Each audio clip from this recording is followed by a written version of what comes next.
Hey hi friends, welcome back to our channel. இந்த வீடியோவில் நாங்கள் நார்த் கேரோலினாவில் இருக்க டாப் கால்ஃப்ன்ற இடத்துல கால்ஃப் விளையாடினா எங்கள் எக்ஸ்பீரியன்ஸ் தான் ஷேர் பண்ண போகிறோம். வாங்க வீடியோக்குள்ளே போகலாம். நாங்கள் இதுக்கு முன்னாடி கால்ஃப் விளையாடினதே கிடையாது. இதுதான் ஃபர்ஸ்ட் டைம். எங்களோட ஃப்ரெண்டு இந்த பிளேஸை சஜஸ்ட் பண்ணியிருந்தாங்க, அதனால் ட்ரை பண்ணலாம்னு வந்துருந்தோம். இது பார்த்தீங்கன்னா நாங்கள் இந்த டாப் கால்ஃப் அப்படின்ற இந்த இடத்துக்கு வந்திருக்கோம். இது வந்து நீங்கள் ½ அன் ஹவர் 1 ஹவர் வந்து பே பண்ணிவிட்டு கிளப்ஸ் எல்லாம் கொடுத்துட்றாங்க. இந்த பால் வச்சு நீங்கள் அது முன்னாடி இருக்கிற அந்த ஓப்பன் கிரவுண்டில் வந்து பால் அடிக்கணும். அது அடிக்கிற மாதிரி நிறைய கேம்ஸ் வச்சுருக்காங்க. ஒவ்வொன்றுக்கும் double player game, single player கேம்னு. நிஜமாக ரொம்ப சூப்பராக இருக்குது.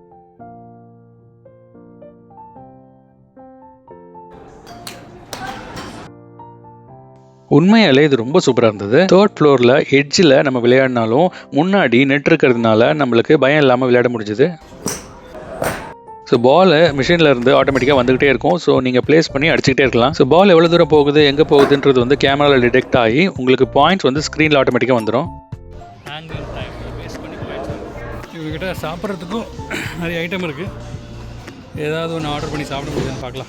ஸோ ஃபுட்டுக்கு ரொம்ப காஸ்ட்லியாக இருந்தாலும் பெருசாக எதுவும் சாப்பிடல. அதே மாதிரி இது டைம் கன்ஸ்ட்ரெயின்ட் இருக்கிறதுனால முடிஞ்ச வரைக்கும் விளையாடிட்டே இருந்தோம். நான் ரொம்ப நாளாக கால்ஃப் விளையாட நினச்சிக்கிட்டே இருந்தேன். கடைசியில் இங்கே வந்து விளையாடிட்டேன். இவங்க புதுசாக வரவங்களுக்கு கொஞ்சம் கைடன்ஸ் கொடுக்குறாங்க. அதனால் கேம் தெரியணும்னு அவசியம் இல்லை.